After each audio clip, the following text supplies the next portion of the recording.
Madame la directrice, est-ce que vous pouvez me dire quand a été créée l'association Dessine-moi un mouton?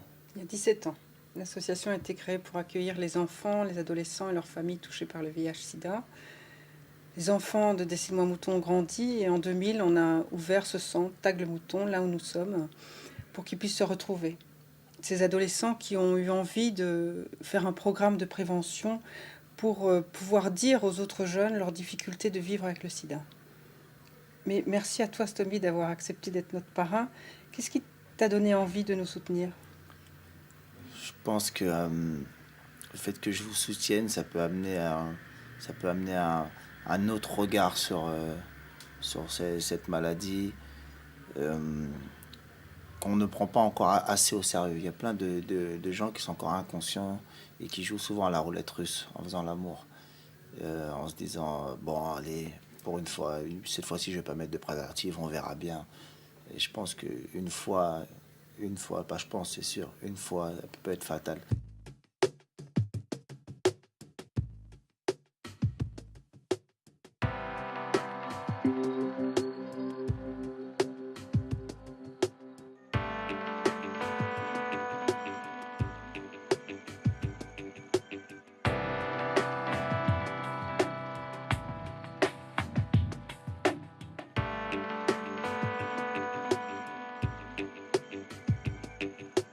J'ai découvert ma séropositivité en arrivant ici en France à l'âge de 14 ans et demi.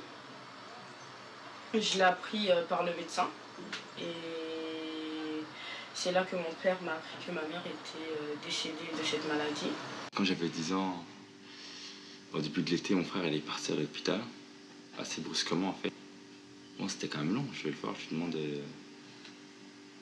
bon alors, quoi, qu'est-ce qui t'est arrivé, qu'est-ce que t'as.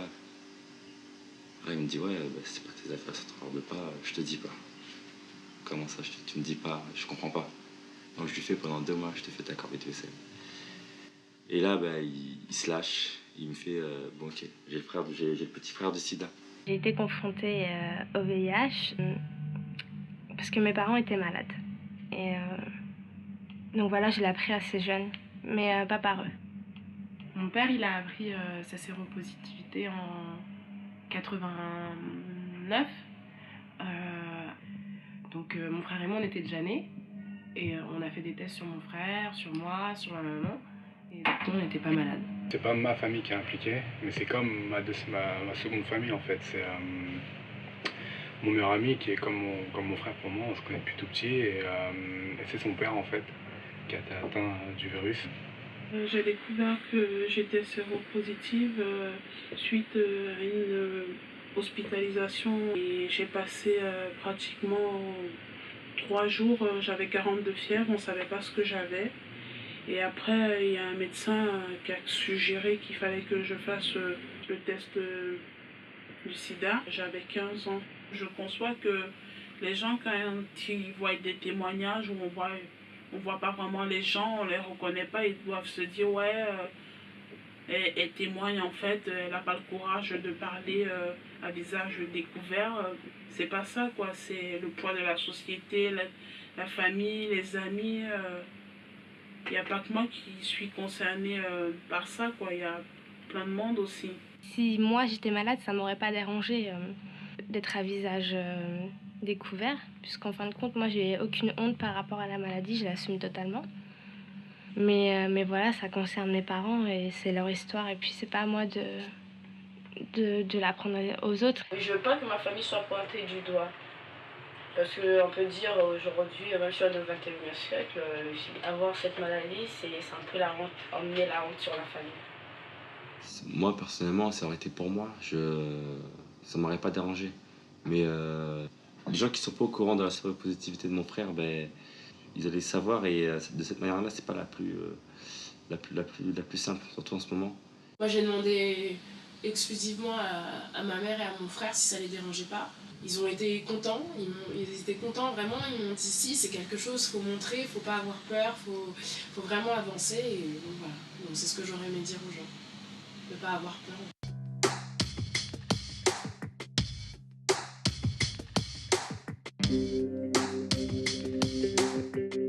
ça a été un choc pour moi, quoi, parce que à 15 ans, j'avais jamais entendu parler de sida, du VIH, je savais pas du tout que cette maladie existait, ce que c'était en fait. Je pense que c'est à cause du médecin que je l'ai très mal vécu, parce que le médecin, tout de suite, il m'a posé des questions qui semblaient vachement bizarres pour moi, quoi. Il m'a demandé si, à l'époque, si j'avais eu des rapports sexuels non protégés, est-ce que je me droguais, des trucs comme ça, quoi. J'avais jamais eu de rapport sexuel avec un garçon ou quoi que ce soit. C'était, pour moi, je savais pas du tout d'où ça venait, quoi. Ça m'a pas fait un choc, je m'en doutais un peu parce que des fois j'étais un peu malade entre temps, donc je me disais c'était ça, mais il y avait toujours quelqu'un pour me rassurer, pour me dire non c'est pas ça parce que c'est super tabou au Congo, donc on n'en parle pas. Quand t'as 14 ans, t'as un troisième, vous étudiez le VIH et j'ai vu les symptômes et je me suis dit putain j'ai les mêmes symptômes que ça, et j'ai essayé d'en parler avec ma mère quand j'étais en Afrique. Ma mère qui est ma belle-mère, parce que ma mère est décédée, qui me fait non, pas du tout, t'as peut-être les mêmes symptômes, mais ça veut pas dire que t'as cette maladie-là. Je suis pas bête, quoi, j'ai compris déjà que c'était ça, mais on me disait tout juste non, t'as des problèmes au niveau du foie, mais sauf qu'ici, il n'y a pas les médocs appropriés pour ça, que tu devras aller en France, pour les médocs et revenir. Et moi je me dis, oh, ça va être une bonne balade, en même temps on va découvrir la France. Mais arrivé en France, quand le médecin il a dit non, c'est plus grave que ça. Je m'attendais à ce que tout s'écroule autour de moi. J'ai pas hurlé, je sais pas comment dire. Le cœur il a pas explosé. Il n'a pas explosé. Mais c'était bien que maintenant ça soit vraiment, ça soit dit, que ça soit plus un secret entre les adultes. Et que maintenant j'étais dans le secret, que j'étais au courant de ce que j'avais, ce qui était important. En fait, quand il voulait parler du petit frère du sida, en fait, il voulait parler de la séropositivité. Pour moi, ça voulait dire qu'il avait pas le sida, mais c'était comme, quoi. Et là, ouais, j'ai eu peur. J'ai pensé, premièrement, dès qu'il a vu ça, j'ai pensé directement, ouais, à la mort. À l'âge de 10 ans, je l'ai appris par ma grand-mère.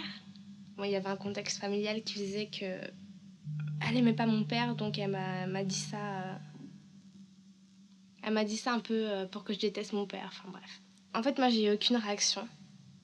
Elle s'attendait à ce que je pleure, rien du tout.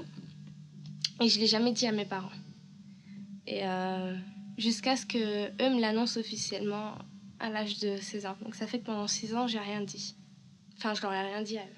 Du jour au lendemain, on vous dit voilà, il a le sida. Ok. Voilà. Donc c'est ça qui est difficile. La pilule, elle est dure à avaler parce que vous vous dites jamais ça aurait pu arriver à lui. Voilà, c'est ça. On n'y croit pas. On se dit non, c'est pas possible. Il peut pas l'avoir. Moi, mon papa, il est mort en octobre dernier, en octobre donc 2005. Et avant qu'il meure, parce que le médecin il nous avait dit qu'il allait mourir, je sais pas, 1 semaine ou 2 semaines avant, on s'est disputés. Et ça m'a aidé vraiment à accepter qu'il soit mort, parce que j'avais trop de choses à lui dire. Enfin, vraiment, c'était des choses que je gardais enfouies depuis tellement longtemps que j'avais besoin de lui parler, que j'avais besoin de lui dire les choses. On a passé un samedi ensemble vraiment très bien. Enfin, il était à l'hôpital, mais on a pu parler vraiment bien. Et il est mort le dimanche matin. Et donc, le fait qu'on se soit disputé avant, bah lui aussi, je pense que ça lui a permis de me dire certaines choses. Comme il savait qu'il allait mourir, il s'est dit, bon bah voilà, soit je lui dis maintenant, soit elle le saura jamais. Vraiment, je l'ai laissé partir tranquillement. Enfin, plus difficilement, parce que j'essaye toujours de lui parler, des choses comme ça, mais j'ai laissé partir sereinement, enfin, j'ai l'impression. Un jour, il a vraiment atteint un état critique et avec ma mère, un matin, on est parti le voir à la clinique. Donc on arrive dans la salle. Il y a des images qui sont fortes, on ne peut pas oublier ces images-là, on peut pas les oublier. C'est des images qui restent gravées à jamais.